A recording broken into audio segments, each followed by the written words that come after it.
Hello and I welcome you all on keystone classes. तो आज हम करने वाले हैं वो 14 तारीख की फर्स्ट शिफ्ट का पहला जो पार्ट था, हमने 20 क्वेश्चंस का वो कंप्लीट कर लिया था। अब हम करेंगे दूसरा पार्ट, दूसरा सेकंड पार्ट। इसकी थिकनेस को पूरी तरीके से डाउन कर दिया जाए। तो पहले 20 क्वेश्चंस हम कर चुके हैं, ये हम सेकंड 20 क्वेश्चंस कर रहे हैं। और आज की क्लास में मैक्सिमम क्वेश्चन जो रिपीट है, जिस किसी ने मेरी सारी क्लासेस ली हैं, मतलब ये जो चैनल पे 11 क्लासेस पढ़ी हैं, ये सारी ली है, तो मैं उससे उम्मीद करूंगा कि वो इस क्लास को स्किप ही कर दे, क्योंकि इसमें उस लेवल का कोई भी क्वेश्चन नहीं है। हाँ, एक दो क्वेश्चन जो गलत है उनके लिए आप क्लास देख सकते हो, ये गलत क्वेश्चन कैसे आते हैं। एक या दो इसमें क्वेश्चन गलत है, ठीक है। क्वेश्चन नंबर एक की तरफ को चलते हैं। क्वेश्चन नंबर एक जो है हमारा, मैंने जैसे बोला कि रिपीट आ रखे हैं, तो ये भी रिपीट क्वेश्चन है, ये भी पहले आ चुका है। तो इसमें बोला है x अनुपात y जो है वो 5:8 है। मेरे को यहाँ पे पता क्या चला कि x की वैल्यू 5 है, y की वैल्यू 8 है। बस मेरे को उठा के यहाँ पे x की वैल्यू डालनी है। यहाँ पे 5 डाल दूंगा, यहाँ पे 8 डाल दूंगा, यहाँ पे 5 डाल दूंगा और यहाँ पे 8 डाल दूंगा। तो 6 पंजे 30, प्लस में 8 दिया 24, रेशो में 6 पंजे 30, माइनस में 8 दिया 24। तो यहां से कितना आ गया हमारा 54 रेशो 54 रेशो कितना हमारा 6, 6 निम 54। और इसको क्या बोल सकता हूँ, 9:1, या फिर मैं इसको सिर्फ 9 भी बोल सकता हूँ, क्योंकि अनुपात का क्या मतलब होता है, 9/1। तो मेरा जो आंसर हो जाएगा वो मेरा हो जाएगा ऑप्शन नंबर 1, यानी कि ऑप्शन नंबर 1 हमारा 9 हो जाएगा इसका आंसर, ठीक है। अनुपात को हम इस तरीके से भी लिख सकते हैं, जैसे कि ये 5:8 है, तो मैं इसको लिख सकता हूं कि x और y का जो अनुपात है वो 5/8 है। इसको ऐसे भी तो लिख सकते हैं। इसी चीज को जब मैं ऐसे लिखूंगा कि 6x प्लस में 3y बटे में 6x माइनस 3y का जो रेशियो आया वो 9/1 आया, तो इस एक की कोई वैल्यू नहीं होती, इस एक की कोई वैल्यू नहीं होती। तो खाली अगर मैं 9 भी लिखता हूं तो उससे भी ये अंडरस्टूड हो जाता है कि इनका अनुपात 9:1 है, ठीक है। क्वेश्चन नंबर 2 की तरफ को चलते हैं।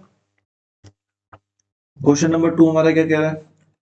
क्वेश्चन नंबर 2 हमारा 3 सेंटीमीटर किनारे की लंबाई वाले कितने घन एक घनाभ के अंदर फिट हो सकते हैं। घन फिट कर रहा है घनाभ के अंदर, यानी कि घनाभ बड़ा होगा। 3 सेंटीमीटर के घन फिट कर रहा है, ठीक है, पढ़ लेते हैं। घनाभ की लंबाई चौड़ाई और ऊंचाई हमें दी है 12 मीटर, 6 मीटर और 18 मीटर। अब मेरे को ये सेंटीमीटर में दिया है, ये मीटर में दिया है, ठीक है। तो मेरे को सेंटीमीटर के हिसाब से इसको सेंटीमीटर में चेंज करना पड़ेगा। तो मैं ये बोल सकता हूँ इसकी जो लंबाई है वो 1200 मीटर है, क्योंकि 1 मीटर में 100 सेंटीमीटर होते हैं, 100 सेंटीमीटर होते हैं, तो 1200 हो गया। ये 6 मीटर को मैं लिख सकता हूँ 600 मीटर, 600 सेंटीमीटर हो गया। 18 को लिख सकता हूँ 1800 सेंटीमीटर हो गया। मेरे को पता है घनाभ का जो आयतन होता है वो कितना होता है, L into B into H. मैंने L into B into H लिख दिया। अब ये जो आयतन होगा वो किसके बराबर होगा, एक घन के आयतन के मल्टीप्लाई में जितने घन बनेंगे। अब उसको मैं लिख लेता हूं कि ए घन बनेंगे। एक्स लिख लो, ए लिख लो, बी लिख लो, सी लिख लो, कुछ भी लिख लो, कोई भी वेरिएबल लिख लो, उससे कोई फर्क पड़ता नहीं है, ठीक है। ए घन बनेंगे तो इन इसके टोटल के बराबर इसका टोटल होना चाहिए। तो मैं यहां से काटना स्टार्ट करता हूं, 3 तिया 9, दूनी 18 और 3 से ये 200, ठीक है, ये भी 200। 1200 मल्टीप्लाई में 200 मल्टीप्लाई में 200, 12 चौक 48, यानी कि ये हमारा आ गया 48। एक 2 जीरो इसकी, 2 जीरो इसकी और 2 जीरो इसकी। हमारा 48 के आगे 6 जीरो आंसर हो गया, जो कि ऑप्शन नंबर है एक। एक हमारा राइट आंसर हो गया, ठीक है, एक हमारा राइट आंसर हो गया, बिल्कुल सही बात है। क्वेश्चन नंबर 3 लगभग 11 क्लास में 4 बार रिपीट हो चुका है, पहले भी रिपीट हुआ है। ये पिछले वाला क्वेश्चन रिपीट नहीं था, मैं आपको रिपीट बताता चलूंगा। ये रिपीट क्वेश्चन है, ठीक है। हमने कैसे करा था, सभी पुरुषों और महिलाओं के वेतन के रूप में कुल राशि 5:8 है, 5 और 8 है। कुल राशि। प्रत्येक पुरुष प्रत्येक महिला के वेतन का अनुपात 3:4 है। और मेरे को पता है कि राशि कैसे निकल के आएगी, टोटल सैलरी कैसे निकल के आएगी, एक इंडिविजुअल बंदे का वेतन मल्टीप्लाई में जितने भी लोग हैं, जैसे कि एम मान लेते हैं इसको और इसको एफ मान लेते हैं, मेल और फीमेल, ठीक है, ये इसके बराबर आएगा। इसको मैं इससे कट कर देता हूं, 4 दूनी 8 और 3 दूनी 6, यानी कि कितनी मेल और फीमेल का रेशो क्या आ जाएगा, 5/6, जिसको मैं क्या लिख सकता हूँ, 5:6, यानी कि ऑप्शन नंबर 1 मेरा यहाँ पे राइट आंसर हो जाएगा। ऑप्शन नंबर 1 राइट आंसर हो जाएगा। अगर आप लोगों को समझ में नहीं आ रहा तो पिछली क्लासेज उठा के देख लीजिए, वहां पे मैंने बहुत अच्छे से समझा रखा है। और जो क्वेश्चन आगे नया आएगा मैं उसको समझाता हुआ चलूंगा, जो पीछे 3-4 बार रिपीट हो चुका है उसको समझाना मुझे नहीं लगता ठीक बात है। जो एक्चुअल में टाइम दे रहे हैं सीरीज में, तो उनके लिए वो थोड़ा सा नेगेटिव पॉइंट हो जाएगा।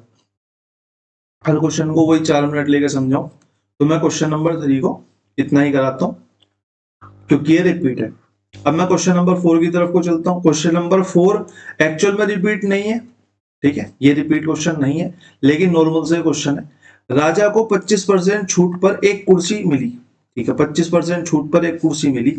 मेरे को पता है कि छूट जो मिलती है वो एमपी पे मिलती है। मार्केट प्राइस अगर 100% है और डिस्काउंट परसेंट अगर 25 है, तो मेरा राजा का सीपी कितना हो जाएगा, राजा के लिए सीपी जो हो जाएगा वो 75% हो जाएगा, ठीक है।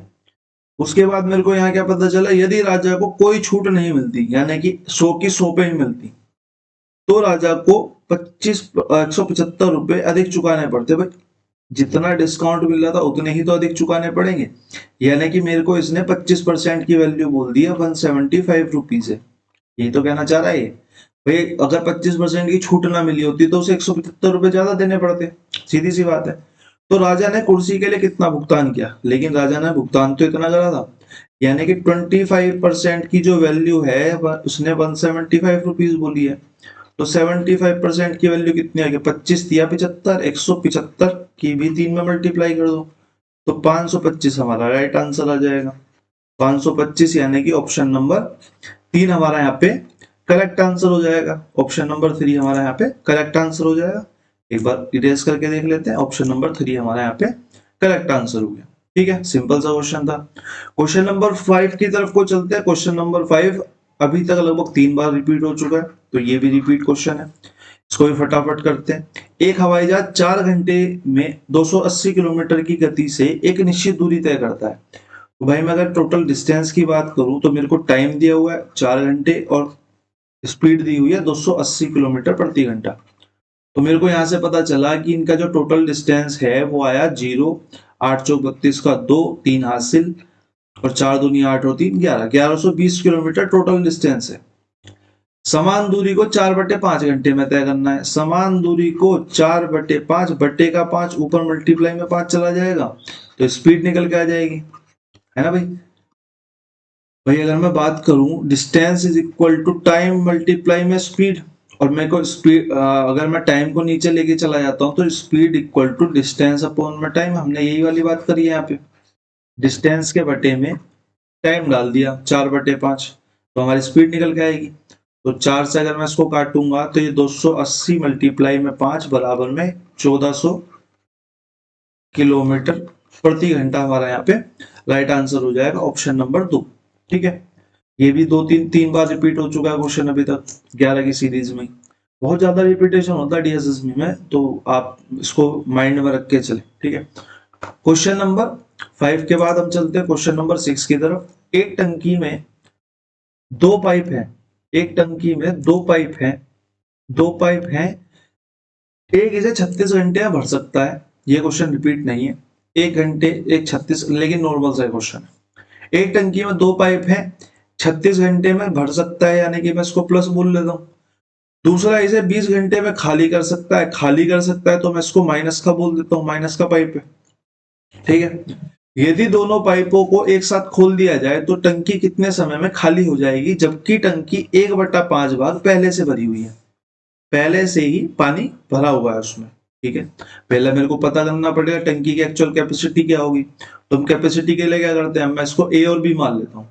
भाई ए जो है वो प्लस कर रहा है और बी जो है वो माइनस कर रहा है। मेरे को दो पाइप मिल गए तो मैं यहाँ से कैपेसिटी निकाल सकता हूँ। ये 36 में प्लस कर रहा है, ये 20 में माइनस कर रहा है। तो यहाँ से मैं टोटल कैपेसिटी निकाल सकता हूँ। टोटल कैपेसिटी मेरी आ जाएगी 180। 36 पंजे और 20 निम, यानी कि ये 9 प्लस का कर रहा है और ये 9 माइनस का कर रहा है और ये 5 प्लस का कर रहा है। ठीक है, अब मेरे को बताया उसने कि टंकी 1/5 भरी हुई है। 1/5 भरी हुई है 180 का, यानी कि कितनी भरी हुई है, 5 तिया 15 और 5 छिंग 30, 36 भरी हुई है। और दोनों पाइप खुल गए, दोनों पाइपों को एक साथ खोल दिया उसने। दोनों पाइपों को जब एक साथ खोला तो मेरे को पता चला कि अगर मैं ए प्लस बी करूं तो प्लस का 5 और माइनस का 9, यानी कि -4 काम हो रहा है। टंकी खाली होगी। अब 36 खाली करनी पड़ेगी उसे, क्योंकि 36 ही भरी हुई है। अब 36 खाली करनी पड़ेगी और 4 1 मिनट में 4 खाली कर रहा है, तो 9 मिनट में उसे पूरा खाली कर लेगा। 9 मिनट में उसे पूरा खाली कर लेगा, यानी कि ऑप्शन नंबर बी हमारा यहाँ पे राइट आंसर हो जाएगा। एक बार इरेज करके देखते हैं। ठीक है, ऑप्शन नंबर बी हमारा यहाँ पे राइट आंसर हो गया। आई होप आप लोगों को समझ में आ गया होगा। ठीक है, क्वेश्चन नंबर 7 की तरफ को चलते हैं। एक शंकु का वक्र पृष्ठ क्षेत्रफल ज्ञात कीजिए जिसकी तिर्यक ऊंचाई मेरे को एल दी हुई है। मेरे को एल दी हुई है कितनी, 54, और मेरे को आधार की त्रिज्या दी हुई है, आर दी हुई है 21। मेरे को पता है शंकु का वक्र पृष्ठ क्षेत्रफल क्या होता है, पाई आर एल। तो मेरे को दोनों चीज दे दी, एल भी दे दी, आर भी दे दी। तो अगर मैं सी एस से की बात करूं, सी एस से of cone is equal to pi R L. बस मेरे को वैल्यूज तो डालनी है। मैंने वैल्यूज डाली तो मेरे को यहाँ से क्या मिला, पाई की वैल्यू 22/7। सार्वभौमिक रूप से यही वैल्यू होती है। आर की वैल्यू उसने 21 दे दी और एल की वैल्यू उसने तिर्यक ऊंचाई की वैल्यू 54 दे दी। तो 7 तिया 21 और ये कितना आ गया, 3 दूनी 6, 6 11 मल्टीप्लाई में 6 चौक 24 का 4, 2 हासिल और 6 पंजे 30 और 2 32, 324। 11 की मल्टीप्लाई में 324 में करूंगा, हमें पता है क्या करना है। हमें पहले संख्या दो संख्याओं का जोड़, फिर दो संख्याओं का जोड़, फिर एक संख्या का जोड़, यानी कि 35964 हमारा यहाँ पे आंसर हो जाएगा ऑप्शन नंबर बी। ठीक है, क्योंकि सी एस से तो सेंटीमीटर स्क्वायर में आएगा, टी एस से होता सेंटीमीटर स्क्वायर में आता। ठीक है, अगर 3D हो जाता, वॉल्यूम हो जाती, तो वो क्यूब में आती। ठीक है, तो हमारा ऑप्शन नंबर 3 यहाँ पे राइट आंसर हो जाएगा। एक बार हम इरेज करके देख लेते हैं। ऑप्शन नंबर 3 ही हमारा राइट आंसर है। क्वेश्चन नंबर 8 की तरफ को चलते हैं। ये क्वेश्चन भी रिपीट हो चुका है कई बार, अभी मुझे लग रहा है पिछले वाले सेट में ही रिपीट था, उससे पहले भी एक बार रिपीट था। तो कुल मिला के तीसरी बार अभी तक आ गया। ठीक है, हमने इसे कैसे करा था, एक बार क्वेश्चन पढ़ लेते हैं। दो साइकिलें प्रत्येक 6480 रुपए में बेची गई। एक पर 8% का लाभ हुआ, दूसरे पर 10% की हानि हुई। प्रत्येक का जो सेलिंग प्राइस है वो सेम है, तो मैं ये कह सकता हूँ ये जो 108% ऑफ सीपी है, पहले पे तो लाभ हुआ, 108% ऑफ सीपी है क्योंकि ये एसपी बनेगा 108% सीपी का, और यहाँ पे 10 का लॉस है तो 90% ऑफ सीपी जो है, 90% ऑफ सीपी जो है सेकंड वाले का, इसको मैं ए बोल देता हूँ और इसको मैं बी बोल देता हूँ। ठीक है, सीपी से सीपी कट हो जाएगा, दोनों आपस में बराबर होंगे क्योंकि सेलिंग प्राइस बराबर है। ऑफ और परसेंटेज से ऑफ और परसेंटेज खत्म हो जाएगी। 9 से ये 10 बार, 9 से ये 1 2 बार, 10 से ये 5 बार, 10 से 6 बार, तो मेरे को मिलेगा 6a is equal to 5b के। अगर मैं ए और बी के रेशो की बात करूं तो मेरे को ए और बी का यहाँ पे रेशो मिल जाएगा a/b 5/6। ठीक है, 5/6।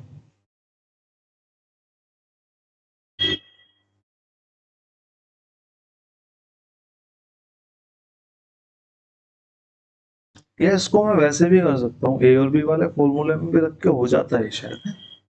चलो कोई बात नहीं, पहले इसको देख लेते हैं ऐसे। ठीक है ना, संपूर्ण लेन देन पर क्या हुआ, मेरे को अनुपात मिल गया तो मैं अनुपात के अपने हिसाब से मोल्ड कर सकता हूँ। मैंने अनुपात को यहाँ पे मोल्ड कर लिया। मोल्ड करने से मेरा क्या मतलब है कि मैंने लिखा कि अनुपात इसका 5 है, इसका 6 है, मैंने अपने हिसाब से 2 जीरो लगा ली। अगर यहाँ पे 8% का प्रॉफिट हुआ है, 8% का प्रॉफिट हुआ है, 8% का यानी कि 40 का प्रॉफिट हुआ है, यहाँ पे 10% का लॉस हुआ है, -10% हुआ है, ठीक है, -10% हुआ है, ठीक है, -10% हुआ है, -10% हुआ है यानी कि माइनस का 60 हुआ है। भैया प्लस का 40 हुआ या माइनस का 60 हुआ, तो मेरे को पता चला कि यहाँ पे मेरे को माइनस का 20 मिला। माइनस का 20 हुआ टोटल पे, कितना टोटल, 6 और 5 1100। परसेंटेज पूछिए मेरे से लॉस की, 2 जीरो से 2 जीरो काट दी, 11 से ये काट दिया, 11 एकम 11, कितना बच गया 9, 11 अट्ठे 88 पॉइंट लग गया, 11 अट्ठे 88, कितना बच गया, तो 11 एकम 11, तो 1.82 के आसपास माइनस आएगा, 81 के आसपास माइनस। तो मेरे को यहाँ पे ऑप्शन नंबर 2 दिखाई दे रहा है। एक बार मैं इसको आपको ए और बी वाले फॉर्मूले से भी देख लेते हैं कि अगर मैं ए और बी मानूं और प्लस माइनस करूं तो a मल्टीप्लाई बी बाई 100, ठीक है। तो पहले पे क्या हुआ, हमें 8% का लाभ हुआ, हमने a की जगह 8 डाल दिया, प्लस में हमें हानि हुई कितने परसेंट की, 10% की, और इसको मैं ब्रैकेट में बंद कर देता हूं। प्लस माइनस a कितना है, प्लस का 8 मल्टीप्लाई में माइनस का 10 डिवाइडेड बाई 100, एक जीरो से एक जीरो खत्म, यहां से मेरा निकल के आया माइनस का 2, और यहां से मेरा निकल के आया माइनस का 0.8, यानी कि मेरे को हानि हुई माइनस का 1.82। तो इसमें सदाबहार भी लग जाएगा, ठीक है, सदाबहार भी लग जाएगा। पता नहीं मेरे को इन क्वेश्चंस में ना डाउट होता है सदाबहार लगाते हुए, क्योंकि गड़बड़ हो जाती है कभी कभी। चलो कोई बात नहीं, आगे से ध्यान रखेंगे, ठीक है। क्वेश्चन नंबर 8 के बाद चलते हैं क्वेश्चन नंबर 9 पर। एक समचतुर्भुज का क्षेत्रफल 540 है, हमने मिटा के नहीं देखा ये, हाँ ठीक है। क्वेश्चन नंबर 9 पर, क्वेश्चन नंबर 9 क्या कह रहा है, एक समचतुर्भुज का क्षेत्रफल 540 है, इसका एक विकर्ण 18 है। हमें पता है समचतुर्भुज का क्षेत्रफल क्या होता है, एरिया ऑफ समचतुर्भुज। और समचतुर्भुज होता कैसा है, समचतुर्भुज होता है ऐसा लेटा हुआ आयत, ठीक है। इसका जो एरिया होता है वो होता है हमारा d1 multiply d2 divided by 2, ठीक है। एरिया जो होता है वो हमारा ये होता है। d1 और d2 क्या होते हैं, d1 होता है फर्स्ट विकर्ण और d2 क्या होता है सेकंड विकर्ण, ठीक है। तो एरिया क्या हो गया, d1 मल्टीप्लाई d2 अपॉन में 2, ठीक है। अब एरिया तो मेरे को दिया हुआ है इसने 540, मेरे से दूसरा विकर्ण नहीं पूछा है बस। 540 is equal to 18 multiply d2 upon में 2।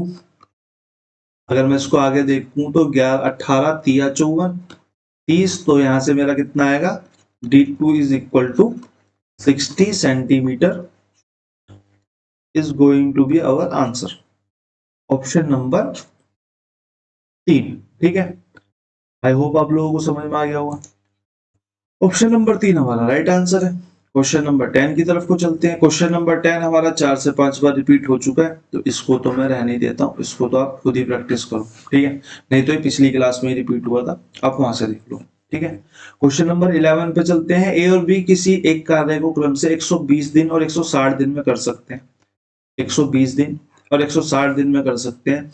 उन्होंने एक साथ कार्य काम करना शुरू करा, लेकिन ए ने कुछ समय बाद काम छोड़ दिया। ये क्वेश्चन भी रिपीट है, ये क्वेश्चन भी रिपीट है, जब बी शेष काम को 20 दिन में करता था, ठीक है। कर लेते हैं, हमें दो बंदे दिए हुए हैं ए और बी, ए 120 दिन में कर रहा है, बी जो है 160 दिन में कर रहा है। तो मैं यहाँ से टोटल वर्क निकाल सकता हूँ आराम से।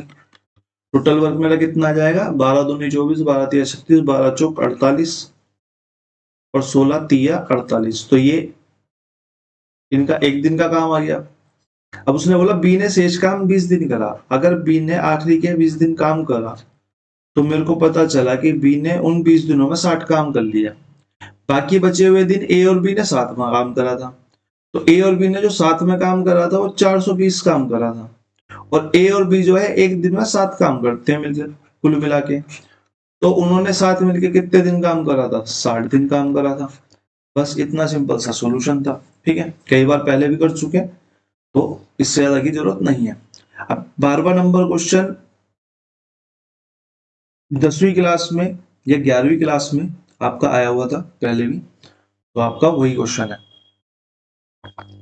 तो इसको पढ़ लेते हैं एक बार। 750 किलोमीटर की उड़ान में एक विमान खराब होने के कारण धीमा हो गया। यात्रा की औसत गति में 250 किलोमीटर प्रति घंटा की कमी हो गई, जिसके कारण उसे 30 मिनट हो गए, ज्यादा हो गए। हमें पता है हमें इसमें इक्वेशन तो बनानी पड़ेगी, इस क्वेश्चन में तो इक्वेशन बनेगी बनेगी। तो अगर मैं यहाँ पे छोटा छोटा लिख दूं कि स्पीड को मैं अगर x मान लूं, तो स्पीड नंबर 2 जो होगी, जो खराब मौसम के कारण हुई है, उसमें 250 किलोमीटर की कमी हो गई थी, तो x माइनस 250 हो जाएगी। ठीक है, तो अगर मैं यहाँ से और देखूं तो मेरे को यहाँ से पता चलेगा कि जब ये होगा यहाँ पे टाइम ज्यादा लगेगा, यहाँ पे टाइम कम लगेगा। अब डिस्टेंस तो हमारा सेम है, डिस्टेंस तो हमारा 750 ही है। तो अगर मैं टाइम की बात करूं तो टाइम क्या होता है हमारा, t is equal to distance upon में स्पीड होता है। तो मैं यहाँ रखता हूं, मेरे को पता चला कि 750 किलोमीटर जब x माइनस 250 से जाएगा तो ज्यादा समय लगेगा। इसके मुकाबले जब 750 किलोमीटर x किलोमीटर प्रति घंटा से जाएगा, कितने घंटे फालतू लगेंगे? मेरे को पता चला 30 मिनट फालतू लगेंगे। लेकिन स्पीड तो किलोमीटर प्रति घंटा में है, तो मैं इसको भी किलोमीटर प्रति घंटा में चेंज कर लेता हूँ, इसको 1/2 लिख लेता हूँ। ठीक है, आगे जब मैं इसको फर्दर सोल्व करूंगा तो मेरे को यहाँ से क्या मिलेगा? मेरे को यहाँ से बहुत कुछ मिलेगा। जैसे कि अगर मैं इसको पहले 30 और 60 को हटा दूं, इतना तो आप समझ गए, ये 1/2 आ गया है, तो उसका लिख के जाने का कोई फायदा नहीं है, तो ये 1/2 हो गया। अब अगर मैं नीचे वालों का एलसीएम लूंगा तो नीचे एलसीएम मेरा आएगा x माइनस 250, और ऊपर मेरा क्या आएगा? ऊपर मेरा x की मल्टीप्लाई इसमें होगी तो 750x, x माइनस 250 की मल्टीप्लाई इसमें होगी तो मेरे को मिलेगा 750x, और माइनस में 750 मल्टीप्लाई में 250 इज इक्वल टू 1/2 के। ठीक है, मेरे को ये 750 यहाँ से 750 कैंसिल हो जाएगा, तो मेरे को जब मैं इनको क्रॉस मल्टीप्लाई करूंगा तो 2 ऊपर चला जाएगा, तो यहाँ मिलेगा मेरे को माइनस का 750 मल्टीप्लाई में 250 multiply by 2 is equal to, इन दोनों की मल्टीप्लाई कर देते हैं, एक्स स्क्वायर माइनस में 250x। ठीक है, अब जब मैं इसको इधर लेके चला जाऊंगा तो मेरे को इक्वेशन मिलेगी एक्स स्क्वायर माइनस 250 माइनस का 750 मल्टीप्लाई 250 मल्टीप्लाई में 2 इज इक्वल टू 0। अब मैंने ये गुणा करके क्यों नहीं लिखा? क्योंकि मेरे को यहाँ से साफ साफ दिख रहा था कि जो 250x है, ये 250 जो x है, 250x जो है मेरे को यहाँ से मिल जाएगा, क्योंकि 250, 500, 500 और 700 मेरे को पता है इन दोनों के मल्टीप्लाई करके हमें ऐसे जोड़े बनाने पड़ते हैं जिनका अंतर 250 है। तो मेरे को यहाँ से 750 और 500 मिलेंगे। 750 ज्यादा मिलेगा, माइनस का मिलेगा, तो मेरी x की वैल्यू भी 750 ही आएगी। बाकी फर्दर आप लोगों को करना है तो यहाँ से क्वाड्रेटिक इक्वेशन सोल्व होगी, वो आप कर सकते हैं। तो x की वैल्यू मेरी यहाँ से 750 आएगी। तो उड़ान की अवधि मेरे से पूछी थी भाई, अगर मैं अवधि की टाइमिंग की बात करूं, टाइम जो होता है वो हमारा डिस्टेंस अपॉन में स्पीड होता है। अब डिस्टेंस तो मेरा 750 किलोमीटर है और स्पीड भी मेरी 750 किलोमीटर प्रति घंटा है, तो मेरे को कितना टाइम लगेगा? मेरे को 1 घंटा लगेगा। 1 आवर हमारा यहाँ पे राइट आंसर हो जाएगा। ठीक है, अगले क्वेश्चन की तरफ को चले।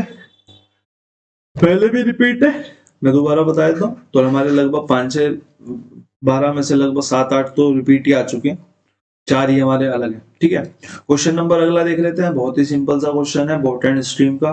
मेरे को यहाँ पे शांत जल में एक नाव की गति 8 किलोमीटर प्रति घंटा है, यानी कि बोट की स्पीड दे दी मेरे को 8 किलोमीटर प्रति घंटा।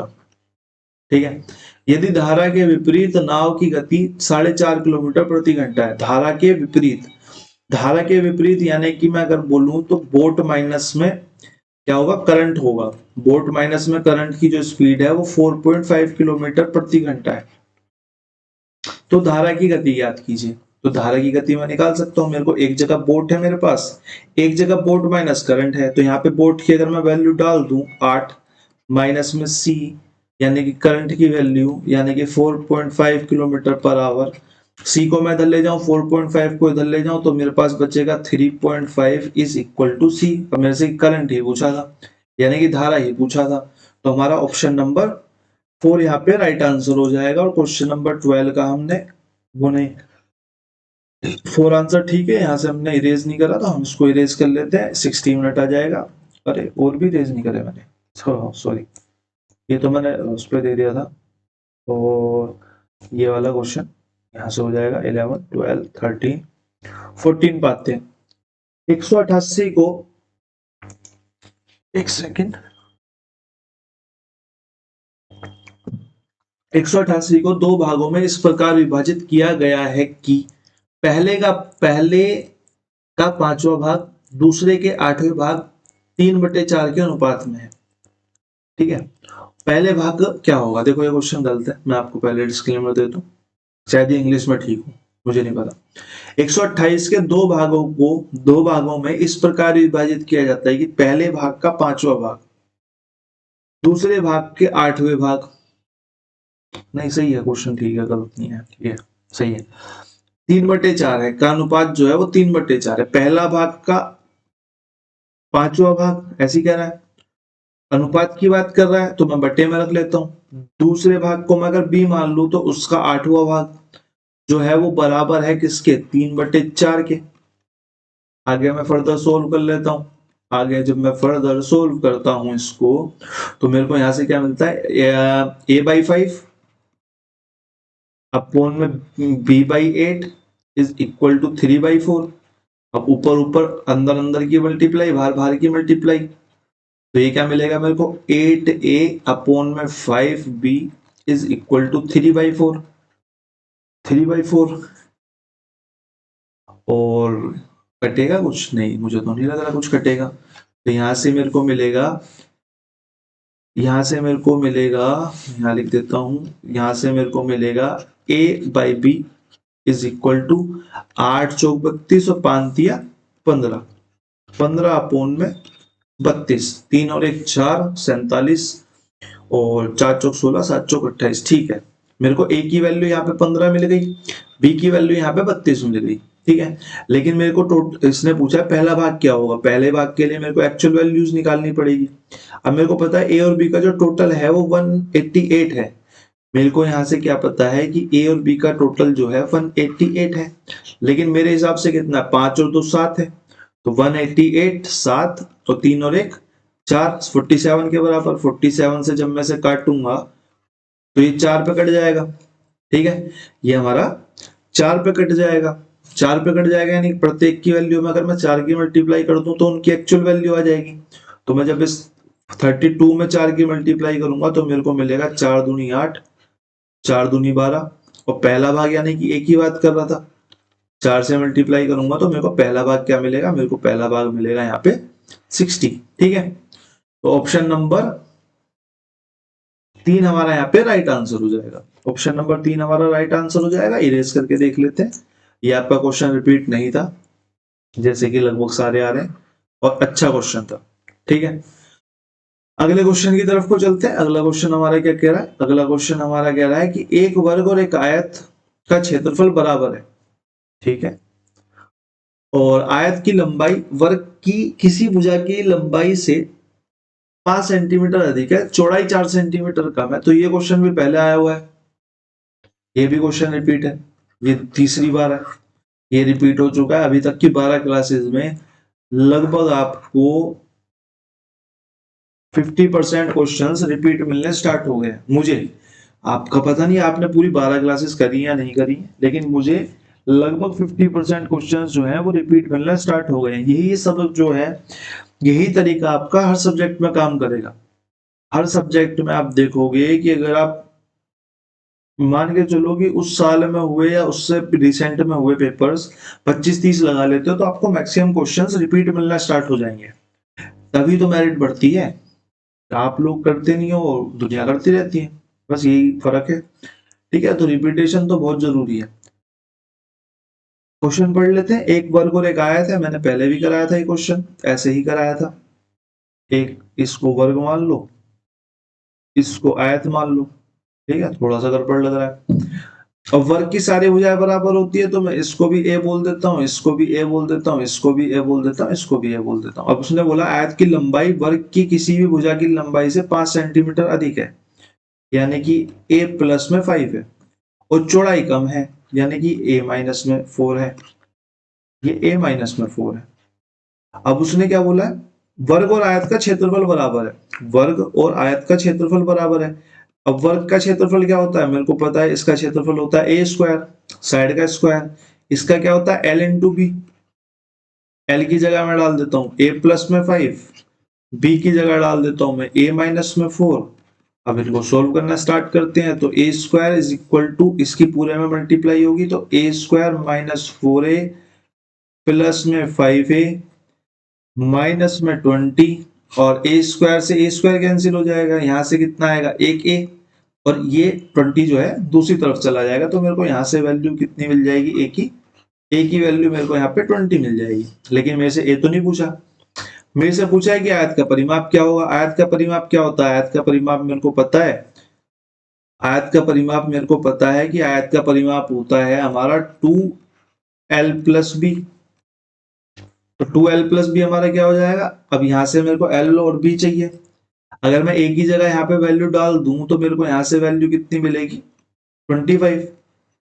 अगर मैं a की जगह यहाँ पे वैल्यू डाल दूं तो मेरे को यहाँ पे चौड़ाई कितनी मिलेगी, 16, और मैं l और b की जगह डाल देता हूँ बस इसे। तो 25 प्लस 16, 25 और 16 कितने होते हैं, 25 और 16 हमारे 41, मल्टीप्लाई में 2, 41 मल्टीप्लाई में 2, यानी कि हमारा 82 सेंटीमीटर जो है हमारा राइट आंसर हो जाएगा। ऑप्शन नंबर 3 हमारा यहाँ पे करेक्ट आंसर हो जाएगा। ठीक है, क्वेश्चन नंबर, हाँ 3 हमारा यहाँ पे करेक्ट आंसर हो जाएगा। ठीक है, क्वेश्चन नंबर 16 की तरफ को चलते हैं। 16 नंबर क्वेश्चन 11वीं 12वीं क्लास में से किसी का, 11वीं क्लास में से लास्ट, या 12वीं क्लास में से लास्ट, या 10वीं क्लास में से लास्ट कोई क्वेश्चन था। मैंने वहां कहा था कि अगर हम बराबर बांट देते हैं, अगर हम बराबर बांट देते हैं तो सबसे कम हमें यहीं पे मिलती है छूट, और अगर हम सबसे ज्यादा रखते हैं, बिल्कुल एक जीरो रख देते हैं, सबसे ज्यादा हमें यहाँ पे छूट मिलती है। ठीक है, सभी छूटें बराबर तो नहीं हो सकती। तो यहाँ पे इस क्वेश्चन में अधिकतम छूट कौन सी हो जाएगी, अधिकतम छूट हमारी दूसरे नंबर की हो जाएगी, क्योंकि यहाँ पे 12 प्लस में 0 है। जितना हम, जैसे कि हम 6 और 6 दे रखा है इसने, तो अगर मैं इसको 7 और 5 करूंगा तो यहाँ पे थोड़ी सी ज्यादा मिलेगी। अगर 8 और 4 करूंगा यहाँ पे थोड़ी सी ज्यादा मिलेगी। यहाँ पे अगर मैं इसे 9 और 3 करूंगा यहाँ पे थोड़ी सी ज्यादा मिलेगी। यहाँ पे अगर मैं इसे 10 और 2 करूंगा यहाँ पे इससे भी ज्यादा मिलेगी। ये ऐसे प्लस होते चले जाएंगे, आगे आगे छूट जो है वो प्लस होती चली जाएगी, ज्यादा होती चली जाएगी। 11 और 1 करूंगा यहाँ पे इससे ज्यादा मिलेगी, और 12 और 0 करूंगा तो यहाँ पे सबसे ज्यादा छूट मिलेगी। ठीक है, 12 और 0 करूंगा तो यहाँ पे सबसे ज्यादा छूट मिलेगी। तो हमारा ऑप्शन नंबर 2 जो है यहाँ पे राइट आंसर हो जाएगा। ठीक है, जब बराबर वाला है वो सबसे कम है, और जहां पे हमने 1 को 0 कर दिया वो सबसे ज्यादा है। अब जो भी सबसे नजदीक, अगर 12 नहीं होता तो मैं ये वाला, इस वाले को आंसर लगा देता। ठीक है, ये 12 की जगह होता 8 और 4। अगर ये 12 की जगह 8 और 4 दिया होता और मेरे को तीसरा ऑप्शन ये दिया होता तो मेरा आंसर यहाँ पे ऑप्शन नंबर 3 हो जाता। ठीक है, ऑप्शन नंबर 3 हो जाता, लेकिन अभी जो है ऑप्शन नंबर 2 हमारा सही आंसर है। क्वेश्चन नंबर 17 की तरफ को चलते हैं। क्वेश्चन नंबर 17 कह रहा है ए बी सी के वेतन का अनुपात 3, 5 और 6 है। यदि उनके वेतन में क्रम से 10, 20 और 40% की वृद्धि हो जाए तो उनके नए वेतन का अनुपात क्या होगा। हमें पता है, हमें कुछ नहीं करना। हमको यहाँ पे दिया हुआ है उसने 3, 5 और 6। परसेंटेज में वेतन में वृद्धि करा रहा है, मैंने दोनों में 0 लगा दी। तीनों में मैंने, तीनों में 2 0 लगा दी। क्या फर्क पड़ता है, तीनों को 100 से मल्टीप्लाई कर दिया, अनुपात तो वही रहा भी। अब मैंने इसको बढ़ाया, इसको जब मैंने 10% बढ़ाया तो मेरे को पता चला कि 30 प्लस हुआ। इसको जब मैंने 20% बढ़ाया तो मेरे को पता चला कि 100 प्लस हुआ। इसको जब मैंने 40% बढ़ाया तो मेरे को पता चल रहा 240 प्लस हुआ। बस मैंने प्लस करके लिख दिए। तो 330 अनुपात पूछा हुआ है, नया अनुपात 330 अनुपात में 600 अनुपात में 840, जितना कट सकता है उतना काट देते हैं। 3 से कट जाएगा, 3 से 11, 3 से 20, 3 दूनी 6, 3 सत्ते 21, 3 अट्ठे 24। तो यहाँ पे 11 अनुपात 20 अनुपात 28 हमारा यहाँ पे राइट आंसर हो जाएगा, option number D. Option number D हमारा यहाँ पे करेक्ट आंसर हो जाएगा। ठीक है, और फिर उसके बाद हम चलते हैं क्वेश्चन नंबर 18 की तरफ। क्वेश्चन नंबर 18 हमारा रिपीटेड नहीं है, यह न्यू क्वेश्चन आया है। तो एक गोले की त्रिज्या का एक गोलार्ध की त्रिज्या के साथ अनुपात 5:7 है। ठीक है, रेडियस का जो रेशो है एक गोले का और एक गोलार्ध, गोलार्ध बोलते हैं अर्धगोला, सेमी स्फेयर। ठीक है, सेमी स्फेयर, और ये स्फेयर है पूरा। इसकी जो आर है वो 5 है गोले की, अर्धगोले की हमारी क्या है 7 है। गोले का पृष्ठीय क्षेत्रफल गोलार्ध के वक्र पृष्ठीय क्षेत्रफल का कितना प्रतिशत होगा? भाई गोले का टीएस से और सीएस से सेम होता है, और सीएस से जो होता है वो सेम होता है, वो होता है हमारा 4 पाई आर स्क्वायर। ठीक है, जबकि गोलार्ध का सीएस से और टीएस से अलग अलग होता है। इसका जो सीएस से होता है वो होता है हमारा 2 पाई आर स्क्वायर। ठीक है, अब उसने बोला है कि गोले के पृष्ठीय क्षेत्रफल यानी कि टीएसए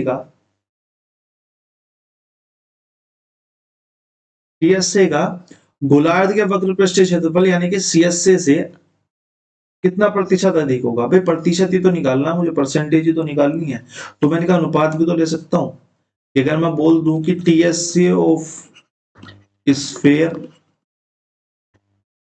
अपॉन में सीएसए ऑफ स्फीयर, तो इससे कोई फर्क थोड़ी ना पड़ जाएगा, लेकिन मेरी यहां से कैलकुलेशन कम हो जाएगी। Semi sphere, semi sphere.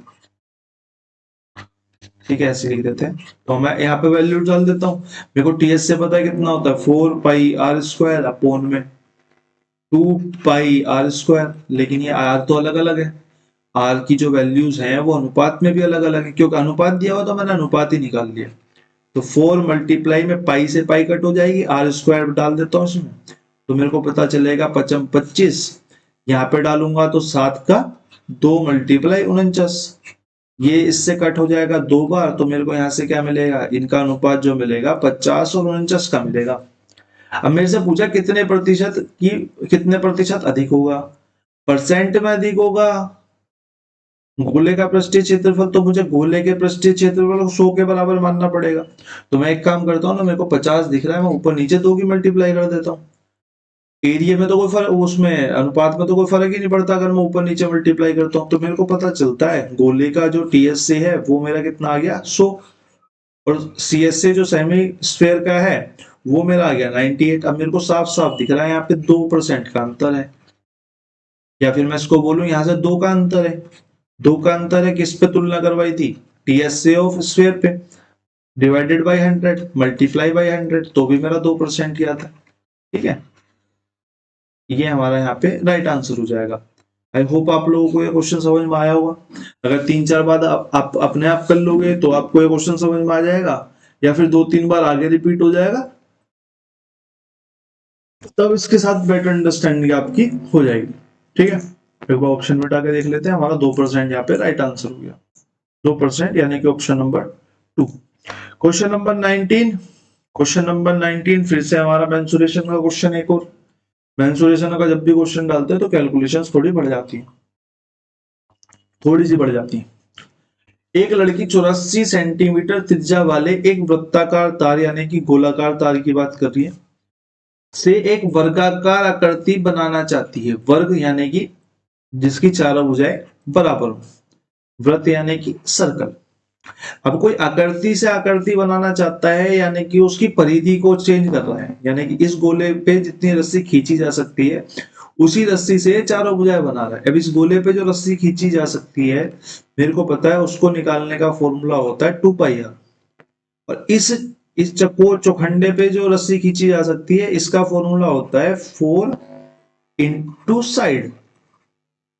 अब मेरे को वर्ग की भुजाएं पूछी है, इसकी साइड पूछी है, साइड पूछी है तो मेरे को ये चीज दी होगी, ये चीज मेरे को दी है 2, पाई की वैल्यू मेरे को पता है 22/7 और आर की वैल्यू मेरे को पता है 84 centimetre, is equal to 4 multiply में साइड के 4 से मैं इसको काट देता हूँ, ये 11 बार कट गया, ये 2 बार पूरा खत्म हो गया, 7 से ये 7, 7 चौक 7 एकम 7, 7 दूनी 14, 12 बार कट गया। तो मेरे को यहाँ से साइड कितनी मिल गई, मेरे को यहाँ से साइड मिल गई 11 मल्टीप्लाई में 12, 11 मल्टीप्लाई में 12 कितना होता है हमारा 132 होता है, तो आंसर हमारा कितना हो गया 132, यानी कि ऑप्शन नंबर 2 हमारा यहाँ पे राइट आंसर हो गया। सिंपल सा क्वेश्चन था, ठीक है। क्वेश्चन नंबर आखिरी, क्वेश्चन नंबर आखिरी आपका रिपीटेड तो नहीं है, रिपीटेड तो नहीं है। गुरमीत एक दुकान पर गया, एक सोफा खरीदा, क्वेश्चन को पढ़ लेते हैं। गुरमीत एक दुकान पर गया, एक सोफा खरीदा, इस पर 20% की छूट मिलती है, यदि इसे 25% की छूट मिलती तो दुकान वह 1200 रुपये अधिक बचा लेता, ठीक है। तो सोफे का भुगतान करो। भाई अभी मैंने एमपीएसपी पे वो क्वेश्चन कराया था ऊपर ही, लगभग उसी टाइप का क्वेश्चन है, बस थोड़ा सा परसेंटेजों का चेंज है। भाई एमपी अगर 100% है, उसे 20% का डिस्काउंट मिला, डिस्काउंट परसेंट अगर उसे 20% हुआ, तो उसे जो सीपी पड़ा वो कितना पड़ा, उसे 80 पड़ा, 80% पड़ा, 80% ऑफ एमपी। लेकिन अगर एमपी 100% ही होता सेकंड वाली लाइन के लिए और डिस्काउंट परसेंट 25% हो जाता, तो उसे सीपी कितने का पड़ता, उसे सीपी 75% का पड़ता। ये समझाने के लिए, वैसे तो अंतर सीधा इसका 5 का लो और 1200 के सामने डाल दो, लेकिन ये समझाने के लिए। तो डिस्काउंट अगर 25 होता तो सीपी उसको 75 पड़ता, उसने बोला 1200 रुपए अधिक बचा लेता, हमारे हिसाब से 5% अधिक बचा लेता, इसके हिसाब से 1200 अधिक बचा लेता। तो सोफे के लिए भुगतान कितना करा, भाई भुगतान उसने 80% करा था, 100 तो नहीं करा ना, एमपी तो नहीं करा, डिस्काउंट नहीं करा उसने, पहले जो भुगतान करा था वो 80 करा था।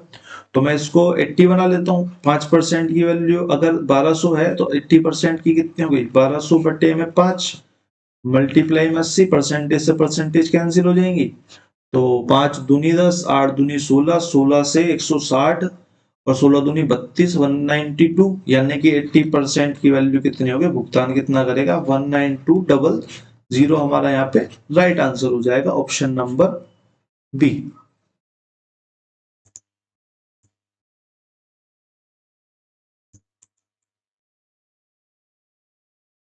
ऑप्शन नंबर 2 हमारा यहाँ पे बिल्कुल करेक्ट आंसर हो गया। तो आज की क्लास हम यहीं तक रखते हैं। हमने 20 क्वेश्चंस देखे, 20 क्वेश्चंस में काफी रिपीट आए हैं, आप जैसा देख ही पा रहे हो। तो आप लोग अपने प्रीवियस ईयर पे ज्यादा ध्यान दो, यहाँ से पढ़ना, यहाँ से पढ़ो, पीडीएफ्स निकाल के पढ़ना, पीडीएफ्स निकाल के पढ़ो। आपको संदीप खरब सर के चैनल पे पीडीएफ्स मिल जाएगी। असिस्टेंट ग्रेड 3 की आप टेलीग्राम चैनल पे सर्च करोगे संदीप खरब, वहां से मिल जाएंगी, 2-3 पीडीएफ पड़ी हुई है। अगर डीएसएसबी की तैयारी करनी है तो उस चैनल को ज्वाइन कर लो। और आपको एक ईजेड एसएससी करके चैनल है, आपको उस पे ये वाली पीडीएफ मिल जाएंगी, ठीक है। तो अब मिलते हैं नेक्स्ट क्लास में, धन्यवाद।